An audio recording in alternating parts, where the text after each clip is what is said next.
Okay, in this video tutorial, I'm going to show you how to use Fusion to project video on the screen and also to construct a box which we are going to track onto this shot using UV projection techniques in Fusion.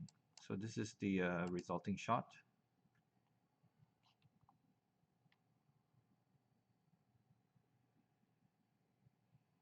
And this is actually a still picture that is projected onto three flat planes to form this box. Alright, so I'm going to stop this.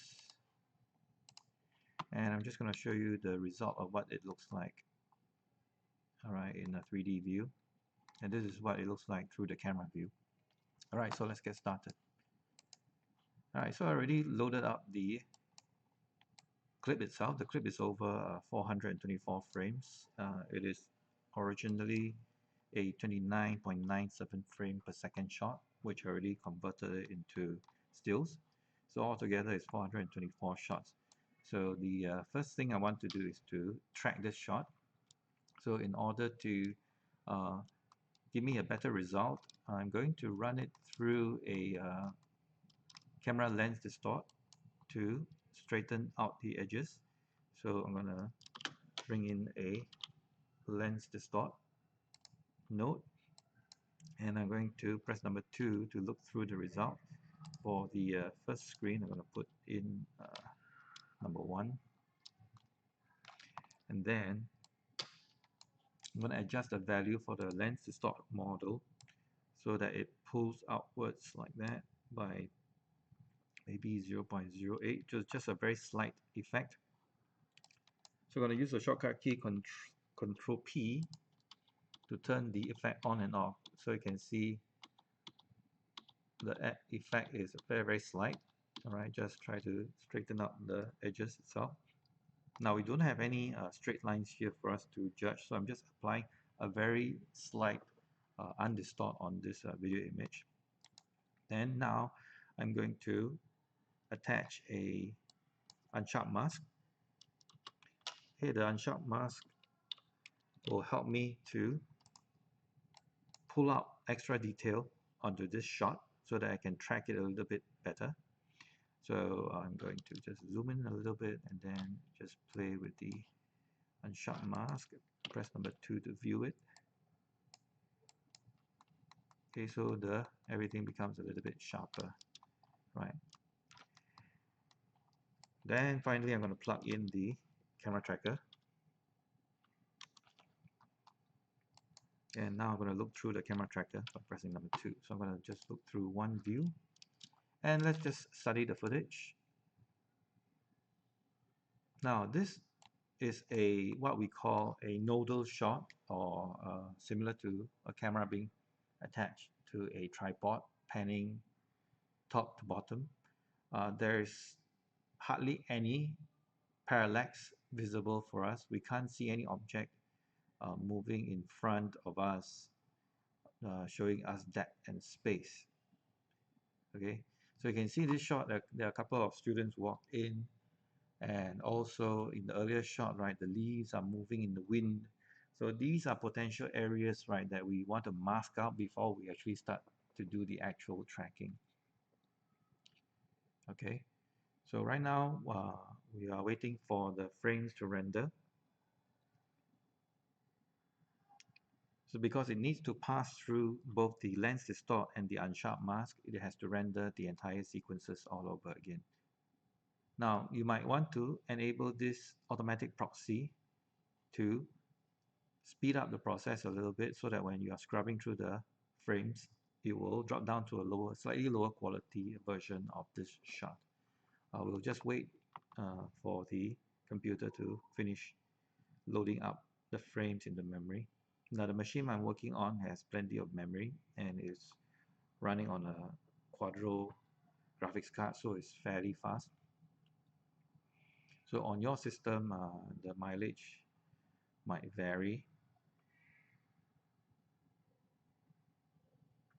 So you can see the camera just pans down and it slowly pans up again. And we can hardly see any parallax information at all. From my experience in solving this shot, it would appear that this is a handheld handheld shot, but it is behaving like a tripod shot or nodal shot. Now, the camera tracker in Fusion doesn't have options for you to solve as a free or a nodal shot. Okay, so now everything has been loaded up in memory. You can see that it's playing much faster. Now, I want to bring your attention to the top left-hand corner here, where you can see the trees are swaying a little bit in the wind. All right, so that could affect the solve a little bit, but I think it's not moving that much. So later, if we have some trackers here, we can choose to manually remove them. But what I'm concerned about are these two guys. So we're going to add a mask to follow them. So we're going to create a simple square mask on top of the camera tracker. So once the camera tracker is selected, create a square mask, grab the corner and scale it down, and then move it to cover these guys. And I'm going to scrub to the last frame and then cover them. And then I'm going to enable my keyframe for the center. I'm going to scrub backwards a little bit and then move the box to cover them as they move around. So go between and then continue to adjust. Go between the keyframes and continue to adjust to add more keyframes to keep them within the box, because we do not want to track them. Okay, you can increase the size of the box. So as I scrub backwards, I'm just moving to make sure that they are covered out of the way. So I can move this out. Right now they're out of frame and then they came back into frame again, and just grabbing this. So every time I move, it will add a keyframe. Then it's still appearing there. Now you can also keyframe the scale of the box as well. So I'm going to enable the keyframing. So at this section here, just going to make them smaller. First frame, I'm just going to move it out of the way.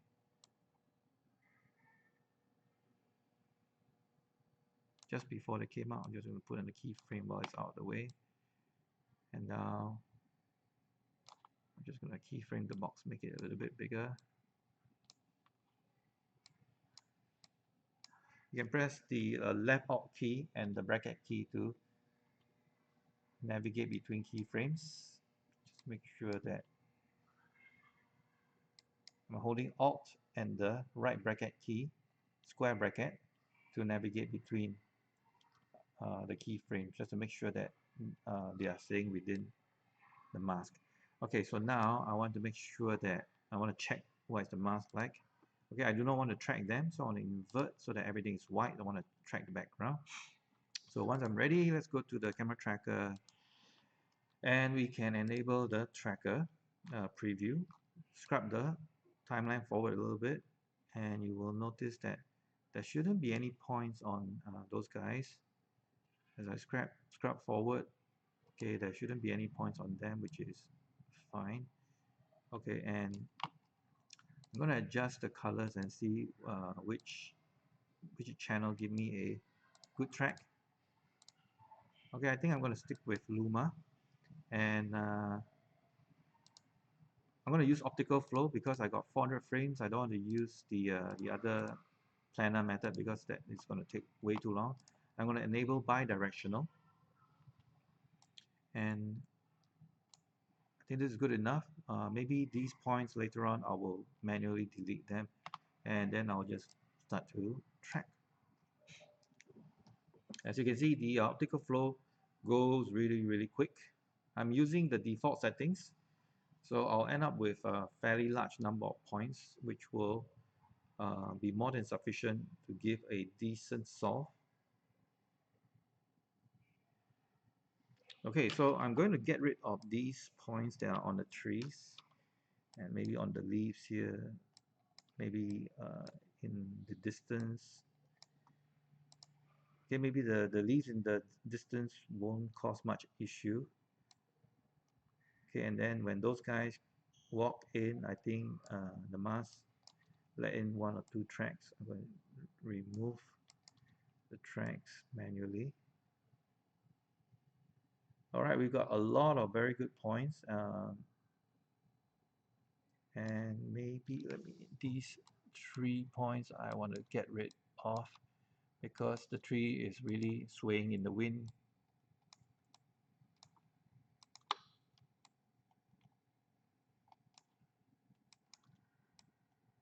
So I don't trust these points because the leaves are moving, so you probably add a lot of errors. Okay, I'm going to disable the preview so I don't see any green dots.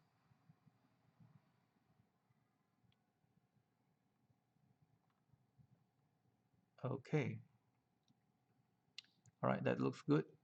Okay, maybe a couple more points here I want to get rid of. I don't want to track the trees. And I think we can go ahead and solve this.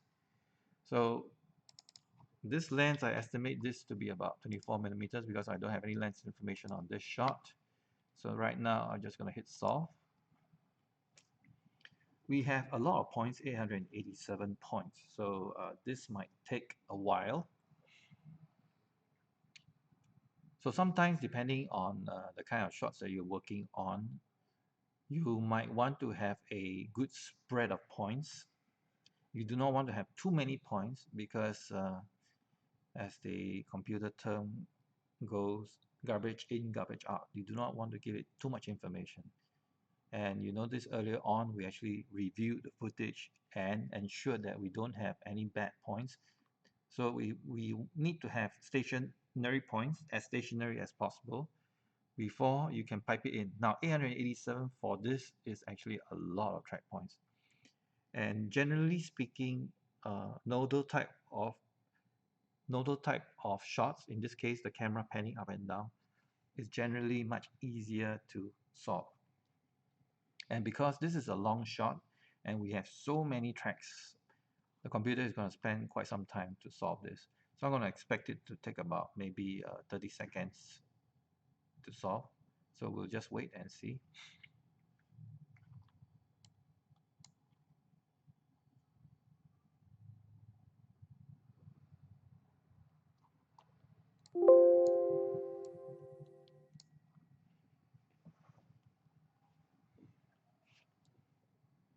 Okay, so we got a solve and it took 1 minute and 16 seconds. And the average solve error, pixel solve error we got is 0.427, which is actually a pretty good result. And we can preview the motion of the camera by creating a 3D transform. Okay, a transform 3D. Okay, and you can also use a merge 3D. You grab the bottom output here and connect to the scene, and then we can view it through the viewport. And then now we can study the trajectory of the camera. And the trajectory actually looks not too bad, right? There is bound to be some movement because although I expect this to be a nodal camera, meaning the camera is stuck on the tripod, but this is a handheld nodal, so there's bound to be some movement. That means this is a camera that's held by someone and it's moving the camera up and then panning down. And everything looks pretty all right. And 0.4 for the numbers, 0.42 is actually pretty okay. If you want, you can still refine it further, right? You can go to the refinement. You can enable something called the lens refinement. The lens has been calculated to be about a 21.7 millimeters, which is fine. Okay, so there is this soft options. You can enable lens parameter, but at this point, I think 0.42 is actually pretty good for me. I'm going to do one refinement because normally with so many points, right, if you have a lot of points, if you hit solve again, it's going to take a while. Okay, so either you delete away the bad points and resolve again, but for me, I'm just going to continue with this. All right, 0.42. Okay, so now we can export this out, export the camera. So we can go to the export, the scene export, and we are going to identify a point in the scene here which we can use as our ground plane. Now take note, because this is a nodal solve, and if you look at the point cloud, the point cloud doesn't correspond to any 3D space at all. Okay, in fact, it doesn't represent anything at all. The point cloud doesn't show any noticeable ground plane. Okay, but yet the solve is still correct. All right, because we are projecting it through those points, and it's giving us a low error. So what this means is that we need to manually align this ourselves. Now, luckily, in this floor space, there are plenty of tiles with a lot of straight lines, which we can use as a reference to align it manually ourselves. So before we export, we have to manually select the origin point. And as I scrubbed through the timeline, I found a center point here, which is great. So I want my grid to be lined up right at the center of this circle here. So it just happens there's a point here. I can go to underline, okay, and then I'm going to select from selection. So now I know my origin or my grid when I export will be here. All right. So now I'm going to switch back to align. Okay, scale I'm going to leave it as 1, and then I'm going to export. It's going to export with all the default settings. It's going to export with the camera tracker renderer, the merge 3D, which is something like the scene, and then point cloud and ground plane. So let's take a look at the result. You can go to merge 3D and click on the merge 3D plane, and you can see there's a ground plane at the grid area there, but we need to look through the camera to see the result. So right mouse click on perspective and go to camera 3D, and let's take a look. And you can play back, and then you can see whether the grid is lined up properly. But you can see the grid is slightly out of orientation. The orientation is a bit off, so we need to manually line this up ourselves. Okay, so to do that, first I need to hide the grid. Okay, so right mouse click, go to 3D options, and then hide the grid. And we want to increase the size of this grid. So we can go back to the camera tracker, all right, and then go to the export, the ground plane export options, and we can change the scale to maybe triple the size, maybe 4 times the size, 40. All right, and then I can update the previous export, and you can see now the grid is much bigger, which is good. So now we need to rotate the grid until the perspective lines up with the lines here. Okay, so to do that, we first have to switch to unalign again.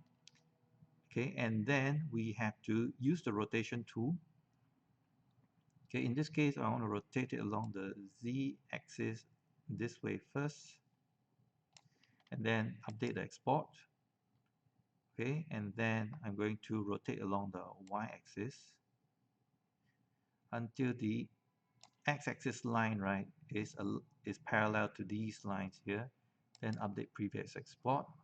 Then now I need to rotate along the y-axis down until it lines up with these lines. So y-axis rotate. You can click on the numbers here, holding down the control, click and rotate, and holding down the control to do a final rotate,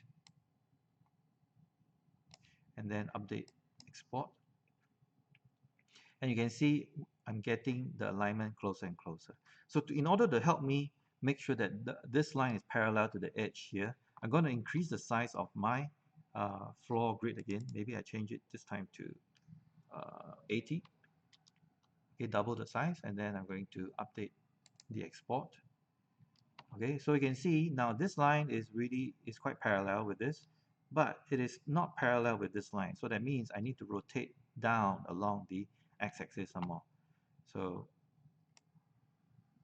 just bring this down and then update again. Okay, I think I need to go down some more.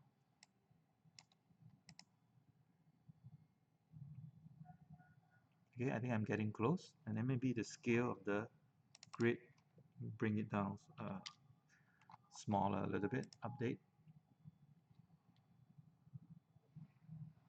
Okay, so it looks good. Okay, it seems that I just need to do a little bit of rotation. Okay, I think I need to rotate along the y-axis. Okay, and then update. Okay, that's too much.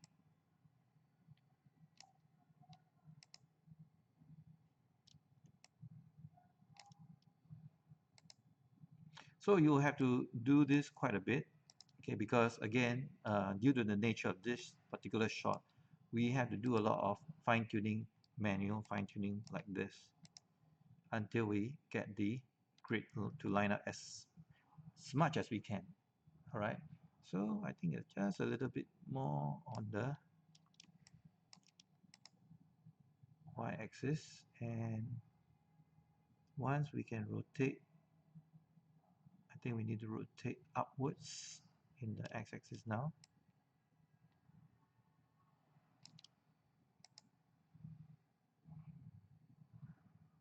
And we are pretty much there. I can't get it to be precise, okay, but if you want, you can spend a little bit more time to keep on rotating this until it matches the orientation. Okay, so now I'm going to rotate along the z-axis and then update. This is too much.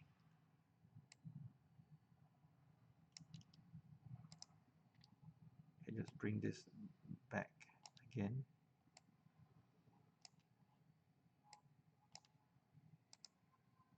Oh, it's too much, wrong direction.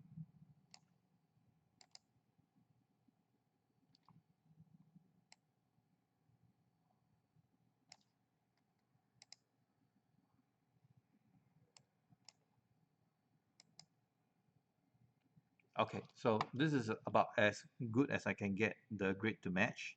So I'm happy with this. I think I'm going to change the color of the grid to something else, maybe green color, so I can see it a little bit clearer. Okay, so well, it's fairly parallel here, fairly parallel here. So I'm happy with this.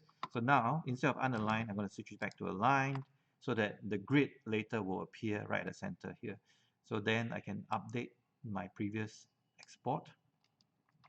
And then if I go back to the merge shot, and if I look through perspective view, right mouse click here, go to perspective view, and I should be able to, this is actually the flat line, or rather the ground plane, right, that is matched to this backdrop.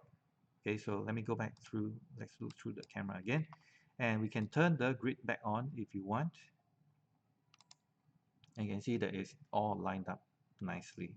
Okay, so for now I'm just going to turn off the grid, and in fact I'm just going to use this floor plane as my guide instead.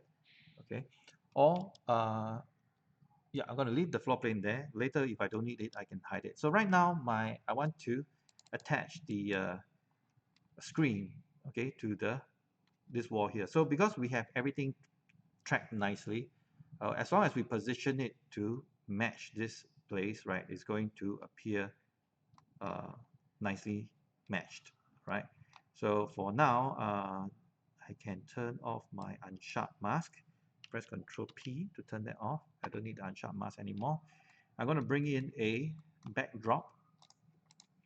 I'm going to press load, click on this button here, and I'm going to bring in this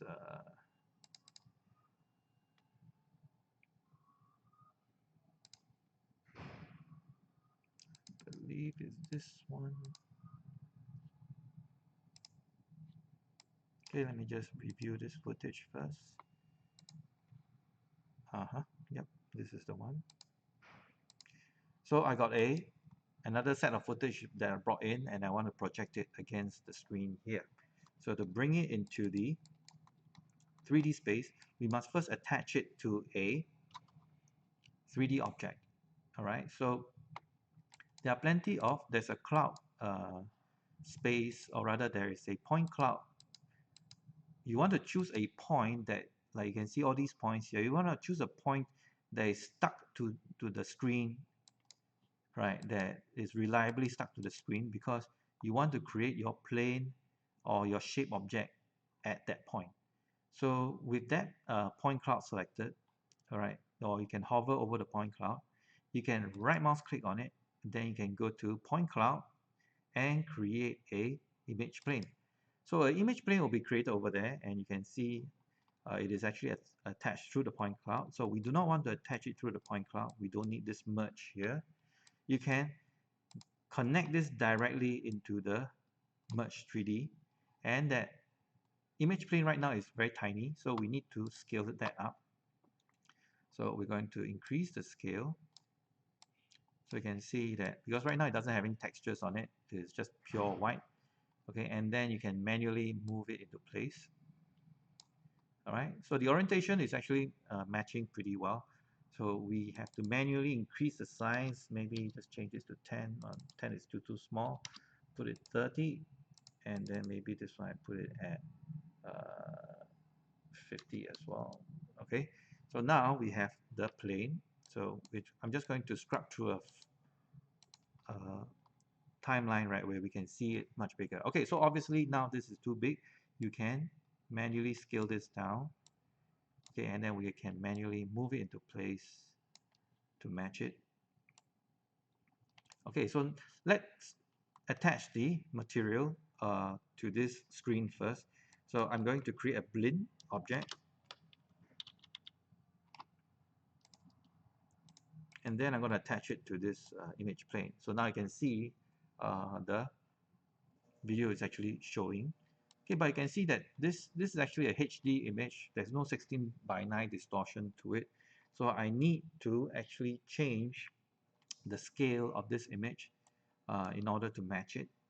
Okay, so I will need to assign a transform. Okay, let's see whether I can adjust. Okay, let me refer to my previous.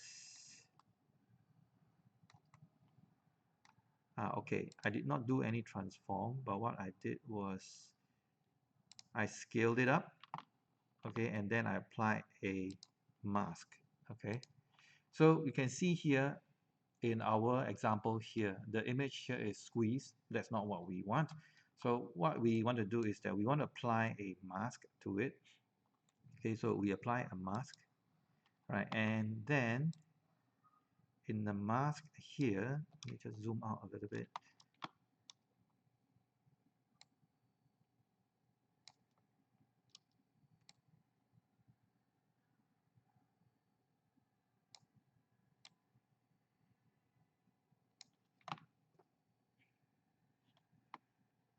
Okay, we can adjust the scale of the image plane sideways. So go ahead and scale it upwards. Okay, maybe this one put it at 30. All right, so it looks about right. Then I can use the mask to scale down the image. Okay, and then maybe scale this up a little bit so it matches the correct aspect ratio. Okay, so now I can go to the image plane. I can reposition it until it matches. Okay, right now it's very hard to see whether is it lining up, so I can go to the blend material and then reduce the opacity so that I can see through the image. All right, now you can go through the camera renderer so that you can zoom in a little bit more and do the necessary adjustments. So then you can go to the image plane and do the scaling and the rotation. Okay, I need to rotate it along the z-axis. Then scale it along the y-axis.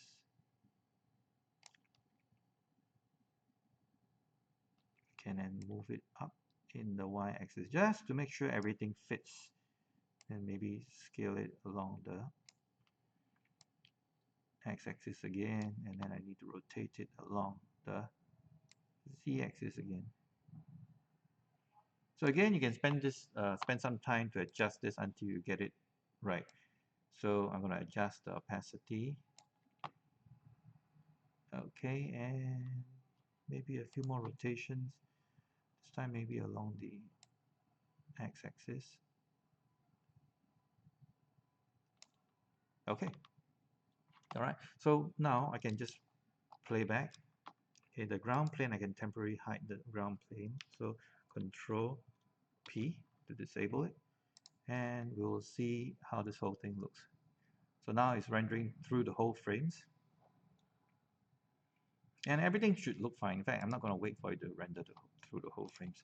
So I want to go through the next step, that is to create a UV projected texture box in the scene here.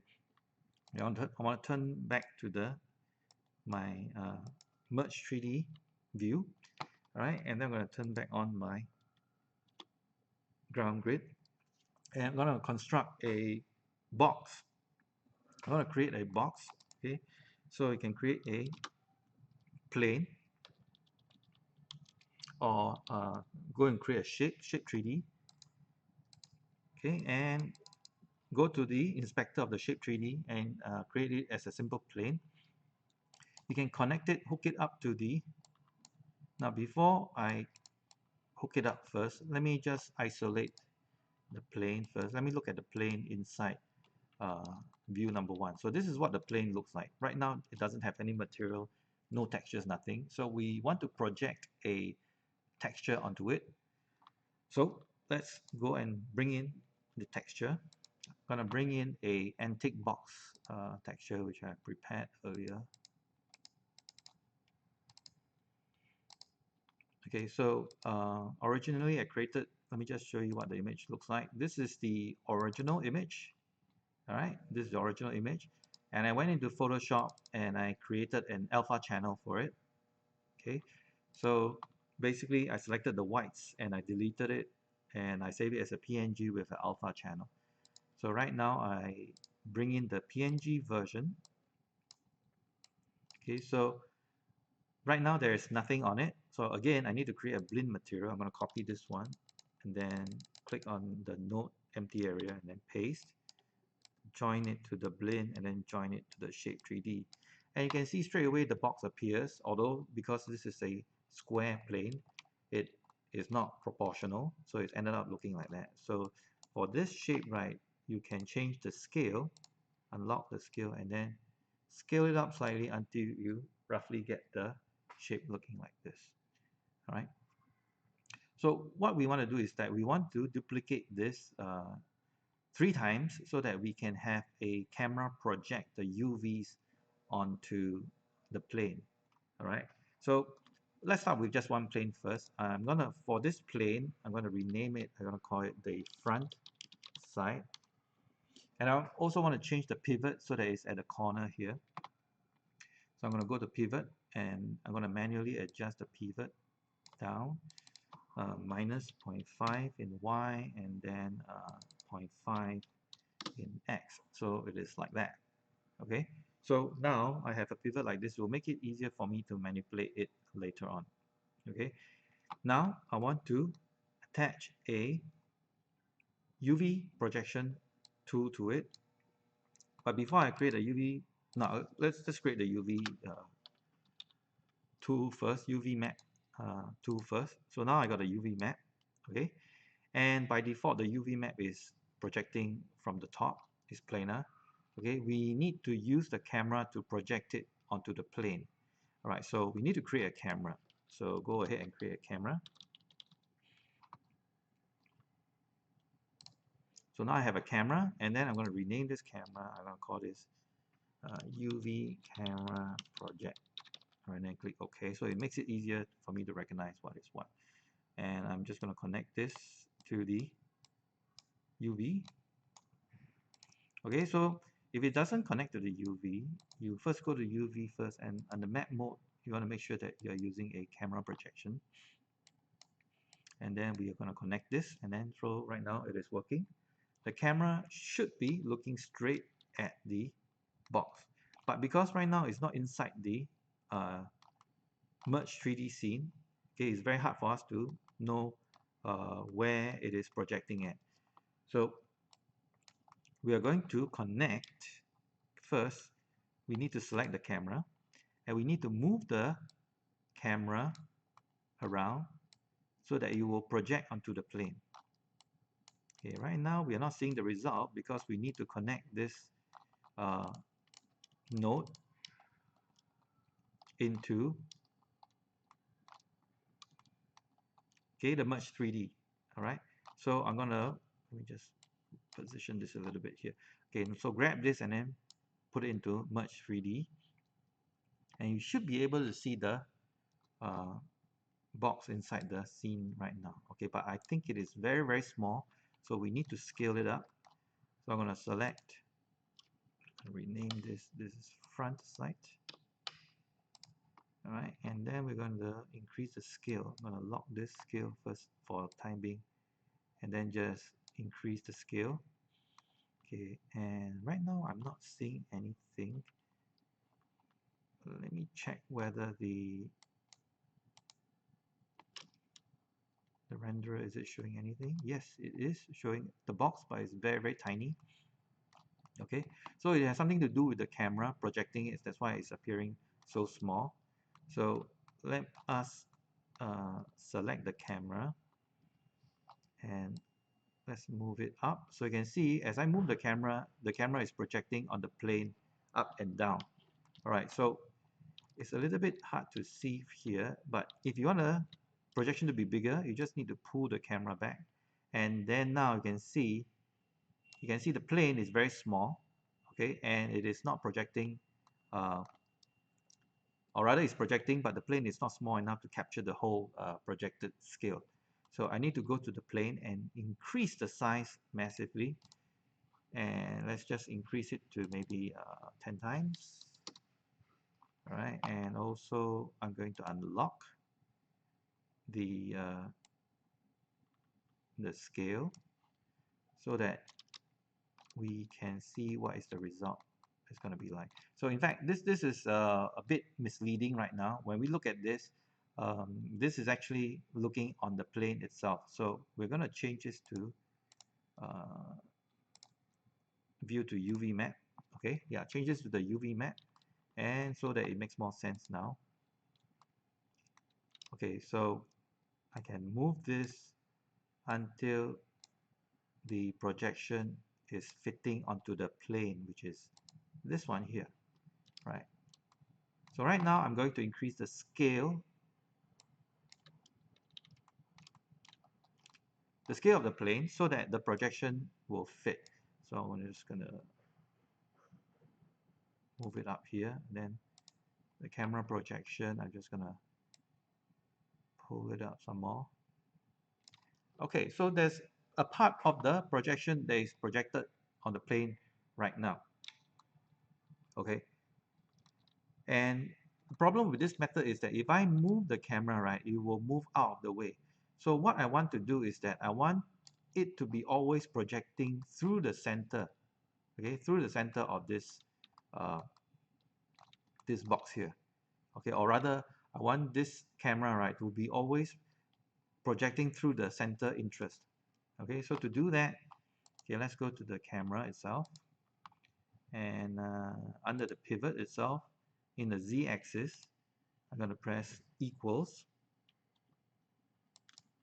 okay, and then press enter. Now when you put equals in the z-axis, right, you enable this linking. So I'm going to link, all right, link the z-axis to the translation of the pivot and link it to the z-axis of the camera, but I'm going to flip this to minus, okay, enter a minus there, so that now whenever I move the camera, if I move the camera left or right, or sorry, when I rotate the camera, it is always going to point at the z-axis center, right? So I'm going to rotate this so that it's, and then I'm going to move this so it's going to project in a much nicer fashion. Okay, so now I can see that I fixed the distortion a little bit for the y-axis. Okay, so now I created one side of the box, right? So now I'm going to duplicate the second side of the box. So you select this side, then press Ctrl C, then press along the empty space here, press Ctrl V. Then this one, I'm going to rename it at the box end. All right, and then I'm going to link the same material. Okay, and then I'm going to use the same UV map.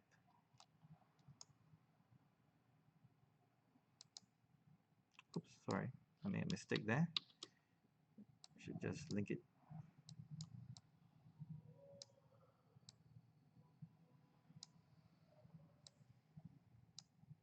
Okay, I have to refer to my previous setup. Okay, so actually I have to merge it first. All right, so I made a mistake here. I should merge the boxes here before I apply the UV map. So I'm gonna temporarily disconnect this, and I'm going to use the same material.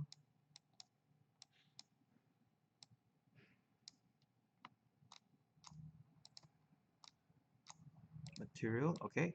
Now I'm gonna merge these two together, right? So create a merge node, and then I'm gonna join them together. Sorry, not this merge node, a merge 3D.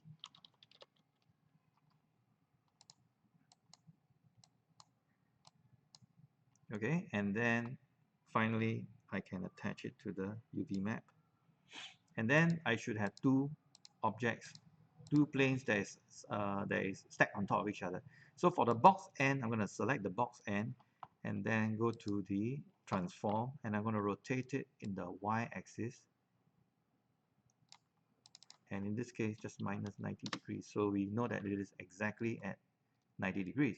So now you can see we need to change the position of our camera projection. So you can select the camera, okay, and you can rotate the camera. It will still project, and then move it up and down, move it left and right until it projects the sides properly. Okay, so you need some time to move it around until you can see we managed to project the sides of the box. So if this plane is still too small, you can use the scale to scale it outwards until it fits the entire box. And because we have the transparency there, we should be able to see through this. And it appears that we need to play with the rotation again of the camera. So select the UV projection camera. Then let's try rotating along the x-axis, and I think this is starting to look a little bit better.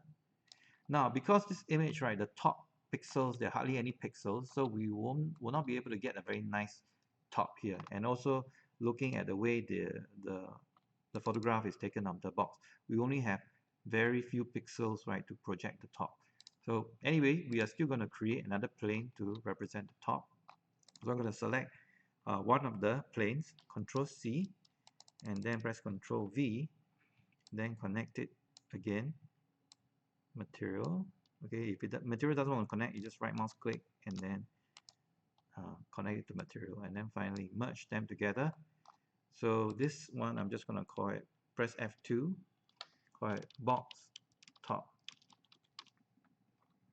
Then under the box top, select the box top, and then you can manually move this until it reaches the top here, and then you rotate it 90 degrees along the x-axis. Okay, and then using the scale again, this time it is along the y-axis to receive the projection from the camera. Right, so I'm going to use a large number so that I can scale it back on. So you can see we have created our box that is projected. Okay, the plane can actually go up a little bit more. Let me just let's see. So the plane you can see here is still quite tall, so I'm just going to change the scale down until it reaches the edge here, and then the side as well, and then finally we have our top, and I think this is projected pretty okay. Alright, so we managed to create our box using 3 planes and then a flat image texture. Then now we want to bring this entire thing, we're going to move this and position it into our scene here. Okay, so let's go through and see what it looks like for now. Okay, so let's zoom out and see. Okay, we have the box, but the orientation is wrong. We need to rotate the box until it is in the correct orientation. So we need to apply a transform node to the UV map here. Okay, so press Shift space, apply a transform 3D node. Okay, so with the transform 3D node, you can actually move this box around. You can rotate it. See, now I can rotate it and then I can position it where I want it. Okay, so I can make this go a little bit higher, and that's pretty much it. Okay, I don't need this floor plane now. I can just go to the ground plane, control corner bracket to disable it.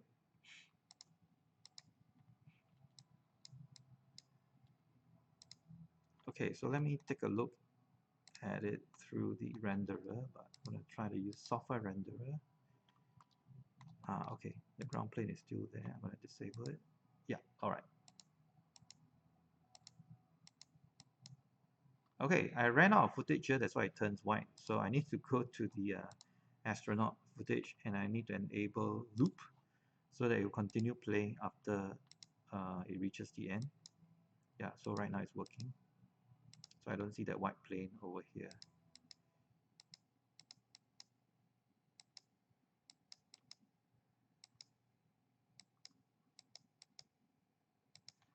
Alright, I think I might have an issue later. I couldn't render this, so I'm going to change, instead of video, I'm going to change this into an image sequence.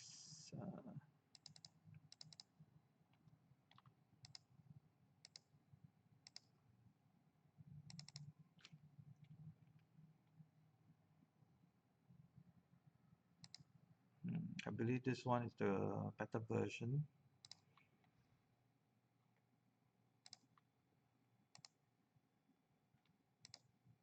Yeah, okay, so I got one version that is working. Right, so I don't see that white plane anymore. Right, so I'm looping it. Okay, that's good. All right, so let's see the result, the final result, what it looks like.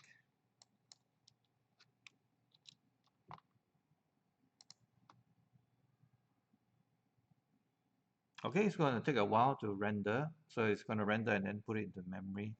And once it's done, we can see the final result. So what's happening right now is that it's bringing all this footage, okay, and it's piping it into the track camera view, and then it's sticking the texture onto the plane, right? The plane that we done, and then we position it according to the tracked video. Now, of course, you can, using transparency maps, you can also create false shadows on this as well. And Fusion also have the capability to allow you to put 3D lights to light up 3D objects in this case. And if you want to import in a 3D FBX object, you can do that as well. There's a node that allows you to bring in 3D objects. Okay, so this is going to take a while to render. I'm just going to show you the final result, one that I previously done. Okay, so I've applied some blur filter so that it matches the blurriness of the footage. Okay, the quality I've chosen might not have been as good, but yeah, essentially this is how this is done. Okay, using UV projection to create a box from a still image. Now this technique, right, can be used to project like realistic photographic images, doing set extensions, okay, for backgrounds. So if you have an image of a building and you will have a 3D mesh that you want to project the building onto it, you can do that. So you can create a very quick and convincing looking building in the background. All right. So yeah, so that's essentially how you do this step. Now, I will not be rendering this because it will make the video too long. So I'm going to save this first.